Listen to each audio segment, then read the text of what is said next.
Hello everyone, my name is Abhishek Gupta and I welcome you all on this RBWM decoder series. So दोस्तों RBWM decoder series के through हम लोग RBWM component को decode करने की कोशिश कर रहे हैं। अब डीकोड करने से मेरा मतलब क्या है कि भाई यहाँ पे पहले हम लोग एक एमसीक्यू को डिस्कस कर लेते हैं, उसके बाद उस कंसर्न एमसीक्यू से हम लोग कंसर्न टॉपिक को जो है वो रिट्रेस करने की कोशिश करते हैं। अभी मतलब यहाँ पे रिवर्स इंजीनियरिंग के थ्रू हम लोग जो है वो RBWM कंपोनेंट के जो टॉपिक्स हैं उनको कवर अप करने की कोशिश कर रहे हैं। अब आज हम लोग बात करने वाले हैं default rescheduling and asset classification के बारे में। But before moving ahead I just want to let you know guys कि भाई previous year questions, most important topics और मोस्ट इंपॉर्टेंट एमसीक्यूज, ये तीनों ही फैक्टर्स बहुत ही प्रोमिनेंट रोल प्ले करते हैं किसी भी एग्जाम को क्वालिफाई करने में। तो दोस्तों अगर आप लोगों का भी यही कंसर्न है रिगार्डिंग योर जेआईबी एग्जाम, तो आप लोगों की स्क्रीन के ऊपर अभी जो डॉक्यूमेंट आप लोगों को दिख रहा है, इस डॉक्यूमेंट का लिंक आप लोगों को इस वीडियो के डिस्क्रिप्शन में देखने के लिए मिल जाएगा, जहां से आप लोग previous year questions, most important topics और most important MCQs for each and every component of JAIIB exam को एक्सेस कर पाएंगे, और वो भी बिल्कुल free of cost. So you can have a look on that particular document after that.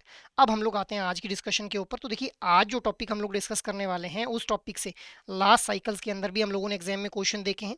जैसे नवंबर 2025 के अंदर ही हम लोगों ने देखा कि जो नॉन परफॉर्मिंग एसेट और डाउटफुल एसेट, इन दोनों टर्म्स को कंबाइन करके जो था वो हम लोगों को क्वेश्चन देखने के लिए मिला।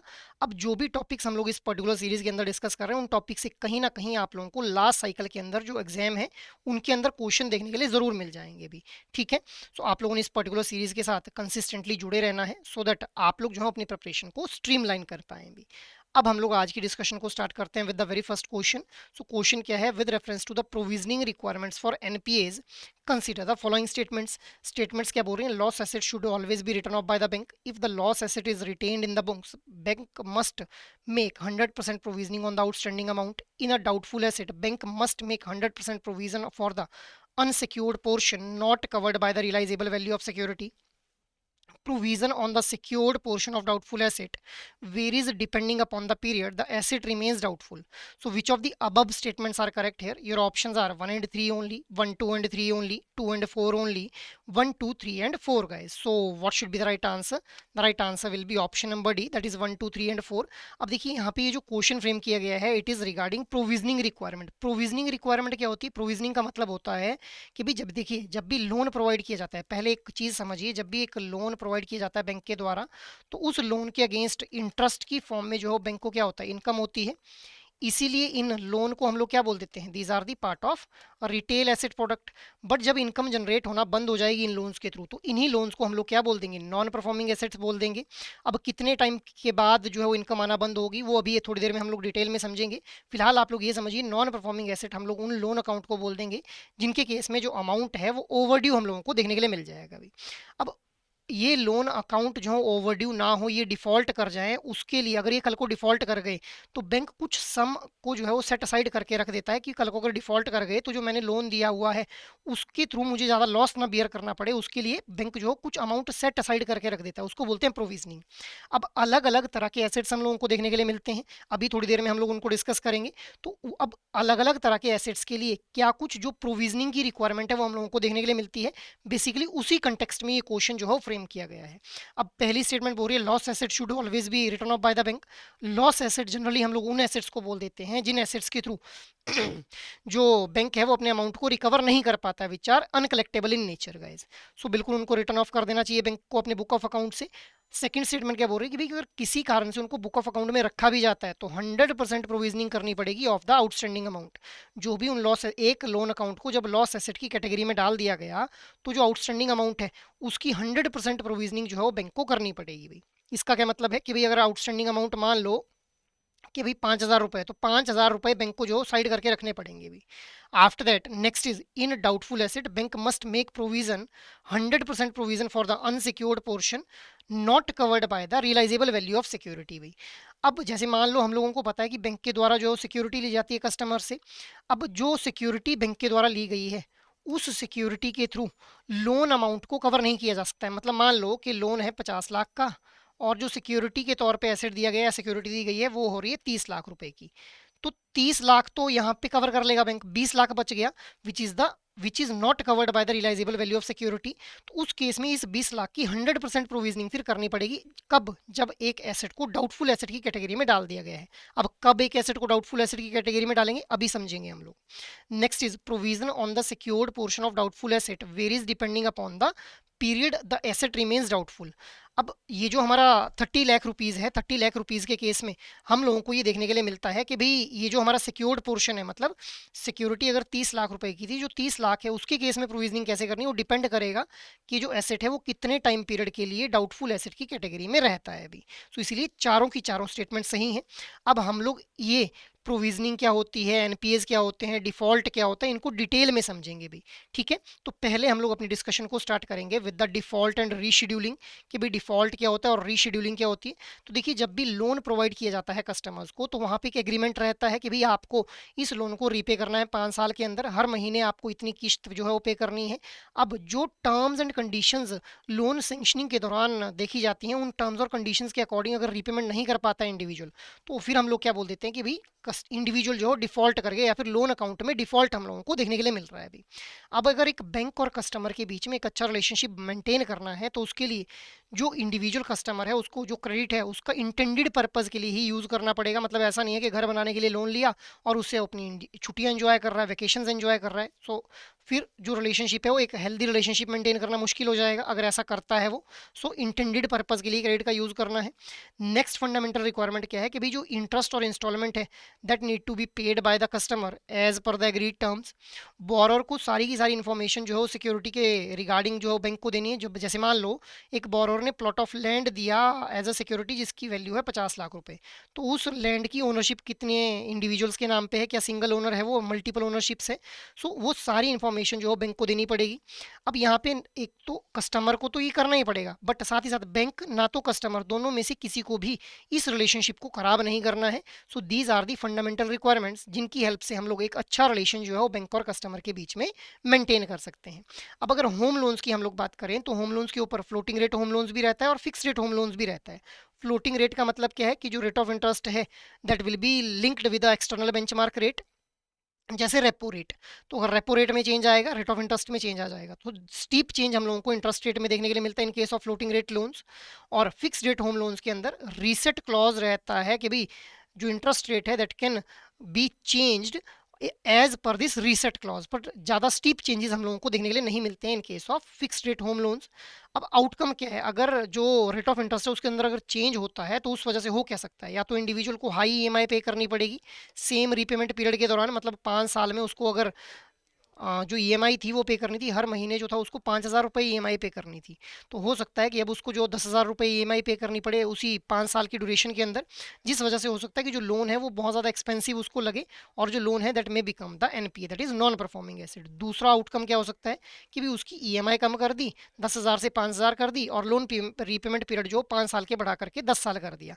तो अब जब ईएमआई कम कर दी, लोन रीपेमेंट पीरियड बढ़ा दिया, इसी को हम लोग क्या बोल रहे हैं, रीशेड्यूलिंग बोल रहे हैं अभी।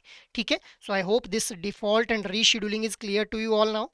आफ्टर दैट अब हम लोग बात कर लेते हैं टाइप्स ऑफ डिफॉल्ट के बारे में। तो देखिए गाइस, दो तरह के डिफॉल्ट हम लोगों को देखने के लिए मिलते हैं, wilful default and genuine default.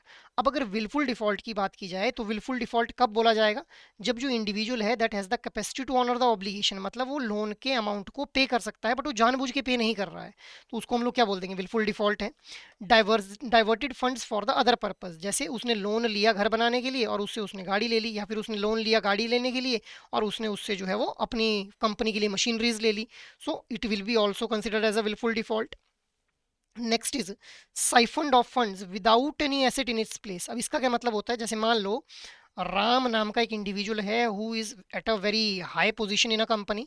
ठीक है, अब उसने क्या किया कि भी फेक बिल्स जनरेट करवा दिए कि मैंने अपनी ऑर्गेनाइजेशन के लिए जो है वो पेंट लेकर के आया, इस कंपनी में जो था वो पेंट करवाना था, तो उसके लिए जो पेंट है वो परचेज किया गया और उसके फेक इन्वॉइसेस बना दिए उस पेंट के। अब वो उन इन्वॉइसेस के अगेंस्ट उसने क्या किया कि इस फाइनेंस डिपार्टमेंट से जो पैसा निकाल लिया इस कंपनी के, उस पैसे का यूज़ जब उसने अपने पर्पज़ के लिए कर लिया, ना तो उसने पेंट करवाया ना तो उसकी जगह कुछ और एसेट जो हो कंपनी के लिए लिया, तो उसको हम लोग क्या बोल देंगे, साइफनिंग ऑफ फंड्स बोल देंगे। तो it will also be considered as a wilful default.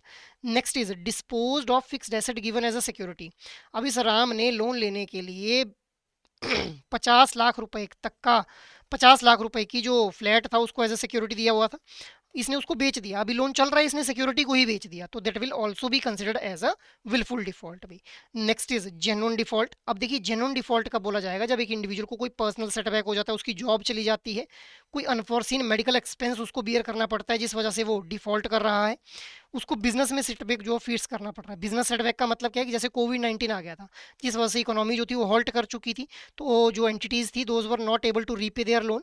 So these are the reason जिन वजह से हम लोग क्या बोल सकते हैं कि अगर डिफॉल्ट होता भी है तो that will be a genuine default भी। सो ये हम लोगों ने विलफुल डिफॉल्ट और जेन्युइन डिफॉल्ट के बारे में बात कर ली। आफ्टर दैट अब हम लोग विलफुल डिफॉल्ट के अंदर ही डाइवर्जन ऑफ फंड को थोड़ा डिटेल में डिस्कस कर लेते हैं। तो देखिए डाइवर्जन ऑफ फंड का मतलब क्या है कि जब भी एक इंडिविजुअल के द्वारा short term working capital fund का यूज किया जा रहा है for the long term purpose against the sanction terms. इसका मतलब क्या है कि एक इंडिविजुअल है, उसने जो था वो फंड बोरो किया बैंक से कि भाई मुझे जो है वो मशीनरी परचेज करनी है अपनी कंपनी के लिए, अपनी एंटिटी के लिए, बट उसने उस पैसे का यूज कहाँ किया, वो अपनी इंप्लॉयज की सैलरी दी जा रहा है उससे, तो it will be considered as a diversion of fund. Next is diverting borrowed fund for activities different from the loan's original purpose, कि भाई एक इंडिविजुअल ने जो फंड थे वो बोरो किए बैंक से कि मुझे जो है वो घर खरीदना है, बट उससे वो अपनी वेकेशन एंजॉय कर रहा है, that will be a diversion of fund. Unauthorized transfer of funds to subsidiaries और टू अदर कॉर्पोरेशंस। अब मान लो एबीसी प्राइवेट लिमिटेड नाम की एक कंपनी है, इसकी एक सब्सिडरी कंपनी है, ठीक है, XYZ प्राइवेट लिमिटेड। अब इसने अनऑथराइज तरीके से जो फंड्स थे वो एबीसी प्राइवेट लिमिटेड ने फंड बोरो किए कि भाई मुझे अपनी जो कंपनी है उसको एक्सपेंड करना है, बट उसने उन फंड का यूटिलाइजेशन कहाँ कर लिया जो इसकी सब्सिडरी कंपनी थी, तो it will be also diversion of fund. Next is routing funds through banks outside the lender approval. मतलब एक इंडिविजुअल है राम, उसने जो था वो इस एबीसी प्राइवेट बैंक से जो था वो फंड बोरो किया था, अब इस बैंक को पता ही नहीं है और इस फंड को बाहर कहीं और जो चैनलाइज किया जा रहा है इस राम कुमार के द्वारा, तो it will be a diversion of fund. Next is investing in other companies without prior lender approval. मतलब एक इंडिविजुअल ने जो था वो लोन लिया कि भाई मुझे जो है वो एक इंडिविजुअल एंटिटी ने, एबीसी प्राइवेट लिमिटेड एक कंपनी है, इसने लोन लिया कि मुझे अपने बिजनेस को एक्सपेंड करना है, बट ये इस पैसे से जो है वो क्या कर रहा है, किसी दूसरी कंपनी के शेयर्स में इन्वेस्ट कर रहा है, तो that will be a diversion of fund. Next is failure to account for discrepancy in the fund deployment. इसका मतलब क्या है कि भाई अगर लोन लिया गया है 50 लाख रुपए का कि भाई मुझे घर बनाना है, 30 लाख रुपए का घर तो बना लिया, बट 20 लाख रुपए उसने कहीं और ही जो है वो लॉटरी खेल ली, कहीं पे उसने जो था वो अलग जगह पे जो था उनका यूज कर लिया, मतलब 50 लाख के 50 लाख को उसको यूटिलाइज करने चाहिए थे, बट उसने किए कितने, 30 लाख रुपए, so it will also be considered as a diversion of fund भी। आफ्टर दैट अब यहाँ पे हम लोग देख पा रहे हैं कि जब भी डाइवर्जन ऑफ फंड का केस देखने के लिए मिल रहा है या फिर विलफुल डिफॉल्ट है, तो जो बोरोअर है उसकी इंटेंशन ही सही नहीं है, मेलाफाइड इंटेंशन उसकी देखने के लिए मिल रही है हम लोगों को, मतलब वो कोई भी अटेम्प्ट नहीं करना चाह रहा है for the servicing of loan. अब उसका ऑब्जेक्टिव क्या है यहाँ पे कि भाई किसी ना किसी तरह से वो ईएमआई को डिले कर दे और बैंक को जो है डिफिकल्टी में डाल दे। अब क्योंकि यहाँ पे उसका एक मेलाफाइड इंटेंशन लग रही है, तो इसलिए there should be the steps which should be taken by the bank for the recovery of loan amount guys. So ये हम लोगों ने विलफुल डिफॉल्ट, जेन्युइन डिफॉल्ट और डाइवर्जन ऑफ फंड के बारे में बात कर ली। अब देखिए हम लोग देख पाते हैं कि जब भी डाइवर्जन ऑफ फंड का जो अमाउंट है या फिर जो विलफुल डिफॉल्ट का अमाउंट है अगर वो 25 लाख या फिर इससे ज़्यादा होता है, तो उस केस में जो बोरोर है उसके ऊपर फिर पेनल्टी लगाई जाएगी भाई, ये ध्यान में रखना है, very important fact from your examination point of view. After that अब हम लोग बात कर लेते हैं classification of irregular loan accounts के बारे में। तो डिफॉल्ट हम लोगों ने डिस्कस कर लिया, हम लोगों ने रीशेड्यूलिंग को डिस्कस कर लिया, अब हम लोग आते हैं classification of irregular loan accounts के ऊपर भी। ठीक है, classification of irregular loan accounts का मतलब क्या है, देखिए इरेगुलर लोन अकाउंट किनको बोला जाएगा, जिनके अंदर हम लोगों को रेगुलर वे के अंदर जो पेमेंट है वो रिसीव नहीं हो रही है, उन्हीं को इरेगुलर लोन अकाउंट बोल देंगे हम लोग। अब देखिए कमेटी अपॉइंट की जाती है ऑन फाइनेंशियल सिस्टम, जिसको चेयर करते हैं बाय श्री एम नरसिम्हन। ठीक है, तो इनके द्वारा कुछ प्रूडेंशियल नॉर्म्स दिए जाते हैं जिनके बेसिस के ऊपर, जिन नॉर्म्स के बेसिस के ऊपर एसेट्स को जो है वो हम लोग क्लासीफाई भी कर पाते हैं, इनकम की रिकॉग्निशन कर पाते हैं, और प्रोविजनिंग के रिगार्डिंग भी इन्होंने जो था वो हम लोग कुछ प्रूडेंशियल नॉर्म्स दिए भी। ठीक है, तो एक एक करके इनको डिस्कस कर लेते हैं। ठीक है, सबसे पहले हम लोग बात करेंगे इनकम रिकॉग्निशन के बारे में। बट देखिए इनकम रिकॉग्निशन के भी, इनकम को रिकॉग्नाइज कब किया जाएगा लोन अकाउंट्स के केस में, उसको समझने से पहले हम लोगों के लिए ये समझना जरूरी है कि नॉन परफॉर्मिंग एसेट क्या होता है। तो देखिए जब हम लोगों ने ऑलरेडी बात की कि लोन के थ्रू जो है इनकम जनरेट होती है एक बैंक को, बट जब इनकम जनरेट होना बंद हो जाए तो उसी लोन अकाउंट को हम लोग क्या बोल देते हैं, नॉन परफॉर्मिंग एसेट बोल देते हैं। अब अगर टर्म लोन हम लोगों को देखने के लिए मिल रहा है तो वहाँ पे अगर जो इंटरेस्ट और प्रिंसिपल अमाउंट है वो ओवरड्यू रहता है फॉर मोर देन 90 डेज, तो उस लोन अकाउंट को, टर्म लोन को हम लोग क्या बोल देंगे, नॉन परफॉर्मिंग एसेट बोल देंगे। इसी तरह से ओवरड्राफ्ट या फिर कैश क्रेडिट अगर अकाउंट है और ये अकाउंट आउट ऑफ ऑर्डर रहता है फॉर ओवर 90 डेज, तो इसको हम लोग क्या बोल देंगे, हम लोग इसको जो है वो नॉन परफॉर्मिंग एसेट बोल देंगे। और अगर बिल परचेज या फिर डिस्काउंटेड बिल्स का केस है, तो वहाँ पे अगर जो बिल्स हैं वो ओवरड्यू रहते हैं for more then 90 days, then in that scenario that bill account will also be considered as a non performing asset। तो आई होप ये नॉन परफॉर्मिंग एसेट कब बोला जाएगा एक एसेट को, ये क्लियर है आप लोगों को। आफ्टर दैट अब हम लोग आते हैं रिकॉग्निशन के ऊपर कि भाई इनकम को रिकॉग्नाइज कब किया जाएगा। तो देखिए, income from NPA is recognized when it is received not on the accrual basis. मतलब कई बार क्या होता है ना कि बुक ऑफ अकाउंट के अंदर जो फ्यूचर में जो इंटरेस्ट आने वाला है, ठीक है, उसको भी हम लोग जो है एंटर कर लेते हैं, ठीक है। बट जब एक अकाउंट को हम लोगों ने जो है वो एनपीए डिक्लेयर कर दिया, तो उसके थ्रू फिर इनकम तभी रिकॉग्नाइज की जाएगी जब एक्चुअल में जो रेट ऑफ इंटरेस्ट वहाँ पे रिसीव हुआ होगा।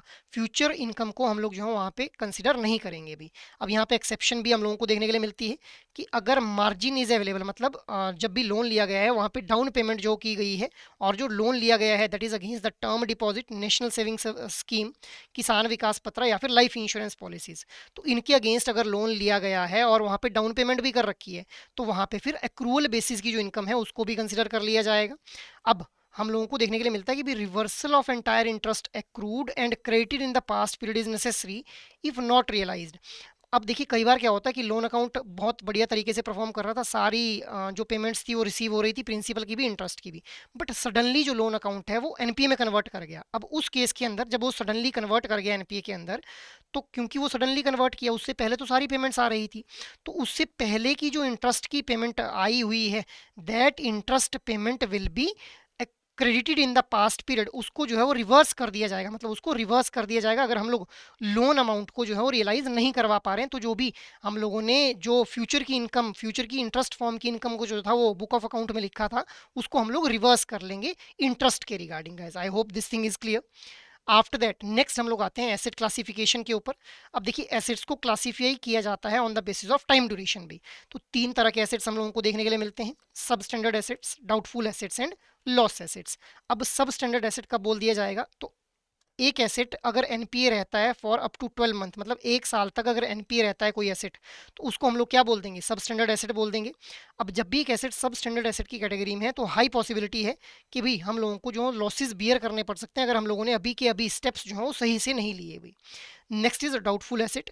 अब जब एक एसेट एनपीए एसेट की कैटेगरी में रहेगा for more than 12 month, up to 12 month तक रहेगा एनपीए, तो उसको बोल देंगे सब स्टैंडर्ड एसेट। एनपीए कब होता है, जब 90 डेज से ज़्यादा पेमेंट जो है ओवरड्यू रहती है।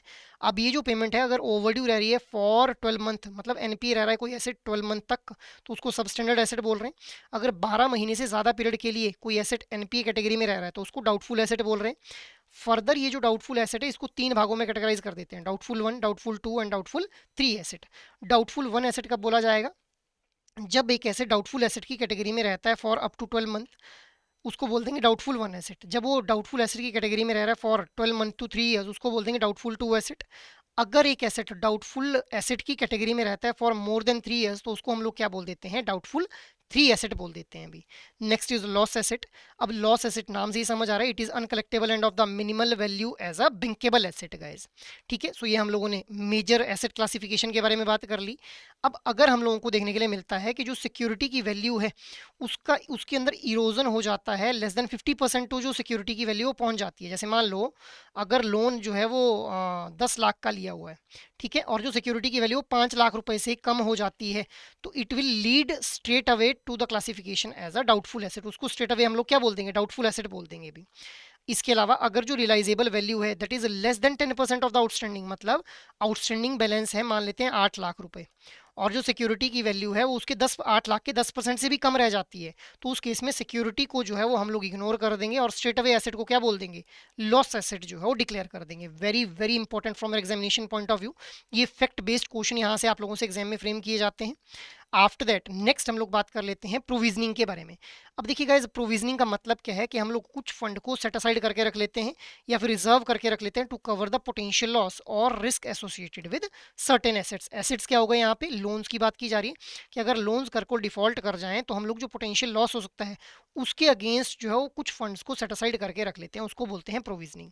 अब अगर लॉस एसेट की बात की जाए तो वैसे तो लॉस एसेट को बुक ऑफ अकाउंट में रखना ही नहीं चाहिए, they should be written off from the book of account. But अगर किसी भी कारण से इनको रखा जा रहा है तो वहां पे 100% जो प्रोविजनिंग करनी पड़ेगी आउटस्टैंडिंग अमाउंट की।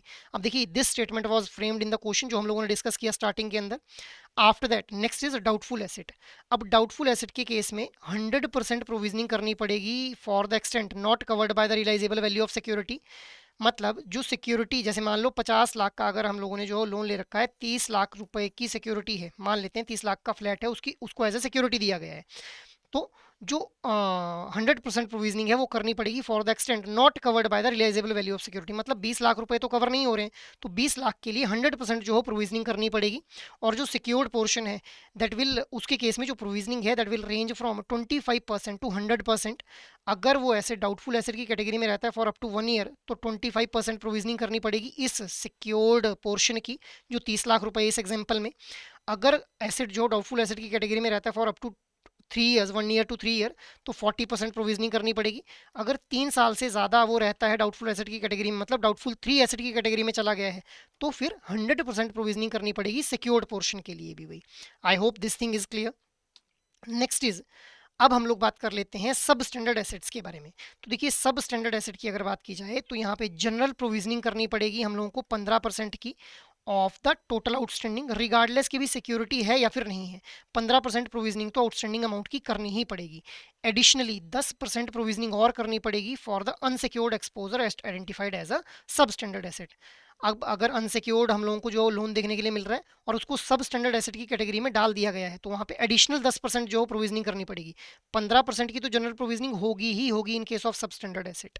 Next is standard assets. अब स्टैंडर्ड एसेट के केस में जनरल प्रोविजन हम लोगों को देखने के लिए मिलती है for the depending upon the type of portfolio. जैसे फार्म क्रेडिट या फिर स्मॉल मीडियम एंटरप्राइजेज है तो 0.25% की जो प्रोविजनिंग है वो की जाएगी। कॉमर्शियल रियल एस्टेट के केस में 1% की जो प्रोविजनिंग है वो की जाएगी। Commercial real estate residential housing के केस में 0.75% की जो प्रोविजनिंग है वो की जाएगी।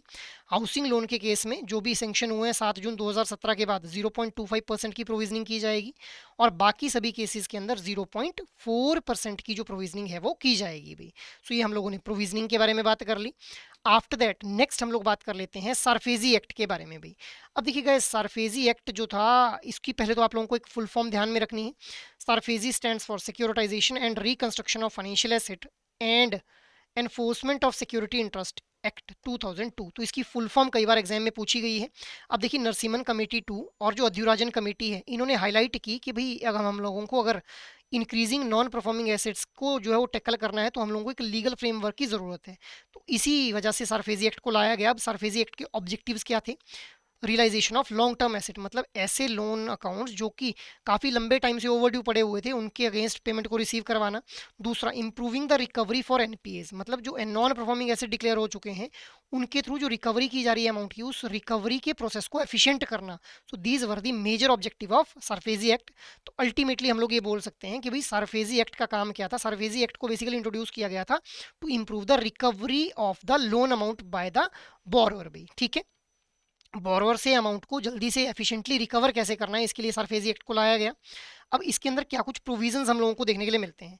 तो पहला प्रोविजन क्या है? Securitization of financial assets. Securitization of financial assets का मतलब क्या है कि भाई बैंक्स के द्वारा अलग अलग तरह के लोन्स जो हैं वो डिस्ट्रीब्यूट किए गए होते हैं, तो उनको लोन्स को पूल करना और उन पूल्ड लोन अकाउंट्स को, जो भी कॉन्ट्रेक्चुअल डेट्स बैंक के द्वारा अलग अलग तरह के दिए गए हैं, उनको पूल करना और उनको सिक्योरिटीज में कन्वर्ट करना for selling out to the third party investor, उसको बोलते हैं सिक्योरिटाइजेशन भी।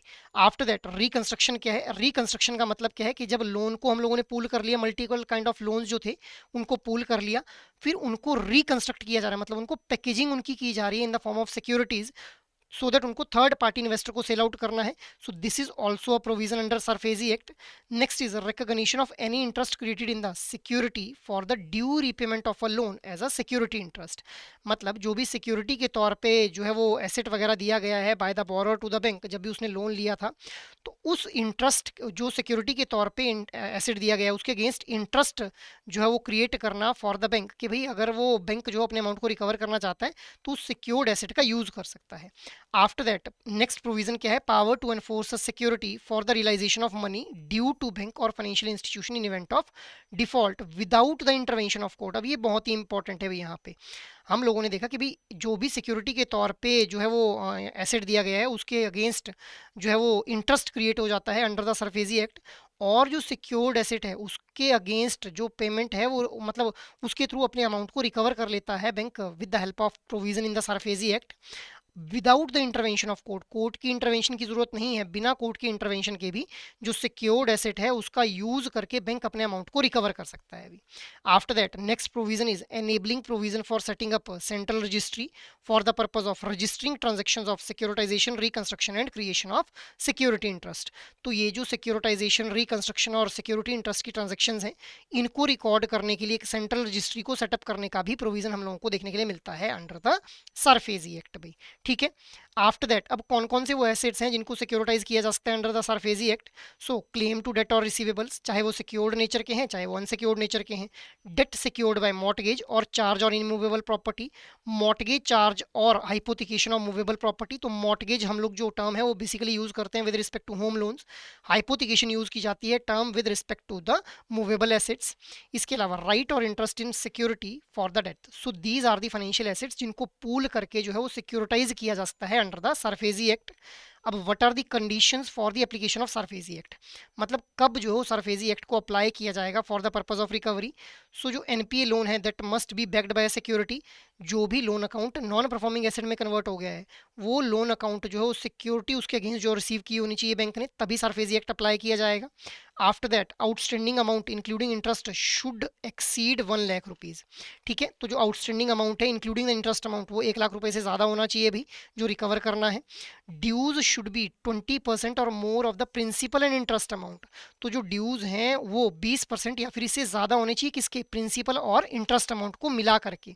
मतलब अगर जो प्रिंसिपल और जो इंटरेस्ट अमाउंट है इनको मिला करके अगर वैल्यू बन रही है 100 रुपये, तो 100 रुपये के 20% से ज़्यादा जो ड्यूज हैं those should be there to recovered with the help of this SARFAESI act भी। After that the secured asset can not be agriculture land. अब जो एसेट जिनको सिक्योरिटाइज किया जाएगा उनमें एग्रीकल्चर लैंड यहाँ पे जो कंसिडर नहीं की जाएगी, it is very important exception here. इसके अलावा enforceable documents with minimum 6 month validity period are required. मतलब जो भी डॉक्यूमेंट्स जो सबमिट किए गए हैं बाय द बोरोवर, वो डॉक्यूमेंट्स जो सिक्योरिटी के रिगार्डिंग जो डॉक्यूमेंट्स हैं those documents should be valid for at least 6 month. ठीक है, मिनिमम उनकी 6 महीने की वैलिडिटी होनी चाहिए, तभी सरफेसी एक्ट को जो है वो इन्फोर्स मतलब अप्लाई किया जा सकेगा। क्योंकि अगर वो 6 महीने से पहले ही एक्सपायर हो रहे हैं तो फिर सरफेसी एक्ट के थ्रू जो सिक्योर्ड एसेट है उसके अगेंस्ट इंटरेस्ट ही क्रिएट नहीं हो पाएगा। तो इसीलिए जो एनफोर्सेबल डॉक्यूमेंट्स हैं उनका मिनिमम 6 मंथ का वैलिडिटी पीरियड होना चाहिए। इसके अलावा अगर कंसोर्टियम लेंडिंग की गई है, मतलब मल्टीपल लेंडर्स ने मिल करके किसी एक इंडिविजुअल को लोन प्रोवाइड किया है, तो वहाँ पे जो मल्टीपल लेंडर्स हैं उनकी at least 60% of the lenders with at least 60% of the dues must agree for SARFAESI act 2002 action. मतलब वो सभी लेंडर्स जिनको एटलीस्ट अभी उन्होंने जो है वो 60% जो अपने ड्यू हैं उनके वो रिसीव करने हैं, मतलब कस्टमर ने उनको पे करने हैं, तो at least 60% dues should be there in case of consortium lending which are to be recovered, तभी सरफेसी एक्ट को जो है वो अप्लाई किया जा सकेगा। और ये जो लेंडर्स हैं those should be able to, those should be agreeable, वो मानने चाहिए। मतलब जो कंसोर्टियम लैंडिंग हुई है वहाँ पे जो मल्टीपल लेंडर्स हैं जिनको अभी उन्होंने एटलीस्ट 60% ड्यूज जो रिकवर करने हैं बोरोवर से, उन सभी का कंसेंट होना चाहिए कि भाई वो सरफेसी एक्ट के थ्रू जो है अपने अमाउंट को रिकवर करवाना चाहते हैं, अगर कंसोर्टियम लैंडिंग का केस है भी। So these are the conditions where these condition should be satisfied अगर हम लोग सरफेसी एक्ट के थ्रू अपने अमाउंट को जो है रिकवर करना चाहते हैं गाइज। सो ये हम लोगों ने सरफेसी एक्ट के बारे में बात कर ली। सो गाइज ये हम लोगों ने डिफॉल्ट, रीशेड्यूलिंग और एसेट क्लासिफिकेशन को डिटेल में समझ लिया और इसके कुछ पेरिफेरल टॉपिक्स को भी डिस्कस कर लिया।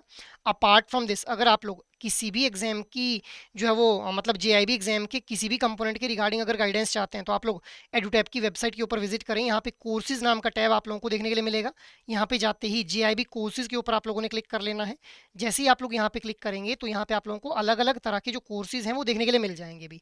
जैसे जेआईबी के लिए कंप्लीट मास्टर कोर्स, जिसके थ्रू जेआईबी एग्जाम के चारों कंपोनेंट्स की कॉम्प्रिहेंसिव प्रिपरेशन आप लोगों को करवाई जाएगी, ठीक है, with the help of concept classes जो कि 15 से 20 मिनट की रहती हैं भी। इसके अलावा आप लोगों को एग्जाम से ठीक पहले लाइव क्लासेस भी प्रोवाइड की जाएंगी, और साथ ही साथ ये जो लाइव क्रैश कोर्स आप लोगों को दिख रहा है अपनी स्क्रीन के ऊपर, इस लाइव क्रैश कोर्स का एक्सेस भी आप लोगों को मास्टर कोर्स के अंदर प्रोवाइड किया जा रहा है अभी। Along with this revision purpose के लिए कंसेप्ट नोट्स, प्रैक्टिस के लिए आप लोगों को solve PYQs, chapter wise mock test और full length mock test provide किए जा रहे हैं। So it can be a one stop solution अगर आप लोग कॉम्प्रिहेंसिव प्रिपरेशन करना चाहते हैं इस जेआईबी एग्जाम के लिए। और अगर आप लोग चाहते हैं कि इंडिविजुअल कंपोनेंट को कॉम्प्रिहेंसिवली प्रिपेयर करना है तो जस्ट स्क्रॉल इट डाउन, यहीं पे INDIFS, पीपीबी, एएफएम और आरबीडब्ल्यूएम चारों इंडिविजुअल कंपोनेंट्स के आप लोगों को जो है वो मास्टर कोर्सेज देखने के लिए मिल जाएंगे, जिनको आप लोग यूटिलाइज कर सकते हैं for preparing individual component comprehensively भाई। इसके अलावा अगर आप लोग चाहते हैं कि सिर्फ मोस्ट इंपॉर्टेंट टॉपिक्स को टारगेट करते हुए प्रिपरेशन करनी है तो अपने आप को एनरोल कर लें in the live crash course batch 4, जिसके अंदर आप लोगों को 120 आवर्स की ड्यूरेशन के अंदर चारों कंपोनेंट्स की जो मोस्ट इंपॉर्टेंट टॉपिक्स हैं वो कवर करवाए जाएंगे with help of live classes. Revision purpose के लिए कंसेप्ट नोट्स प्रोवाइड किए जाएंगे, आप लोग कंटेंट को सही से प्रैक्टिस कर पाएं इसके लिए आप लोगों को solve PYQs, chapter wise mock test और फुल लेंथ मॉक टेस्ट भी प्रोवाइड किए जाएंगे भी। So you can enroll yourself in this particular course अगर आप लोग मोस्ट इंपॉर्टेंट टॉपिक्स को टारगेट करते हुए प्रिपरेशन को परस्यू करना चाहते हैं भी। और अगर आप लोगों को लग रहा है कि आप लोगों की प्रिपरेशन तो कंप्लीट है, अब आप लोगों को सिर्फ इवेल्युएशन करनी है, तो आप लोग जो है टेस्ट सीरीज में खुद को एनरोल कर लें, जहां पे आप लोगों को solve PYQs right from May 2023 to November 2025। इसके अलावा चैप्टर वाइज मॉक टेस्ट और फुल लेंथ मॉक टेस्ट भी प्रोवाइड किए जा रहे हैं भी। So you can enroll yourself in any of these particular courses depending upon your need for JIB preparation भी। So that is all from my side for this particular session. I hope ये session आप लोगों को अच्छे लग रहे हैं। अगर एक्चुअल में ये सेशन पसंद आ रहे हैं तो इन सेशंस को लाइक, शेयर और सब्सक्राइब कर लें। और अगर आप लोगों की कोई भी क्वेरी हो तो आप लोग मेल कर सकते हैं hello@edutap.co.in के ऊपर। जय हिंद।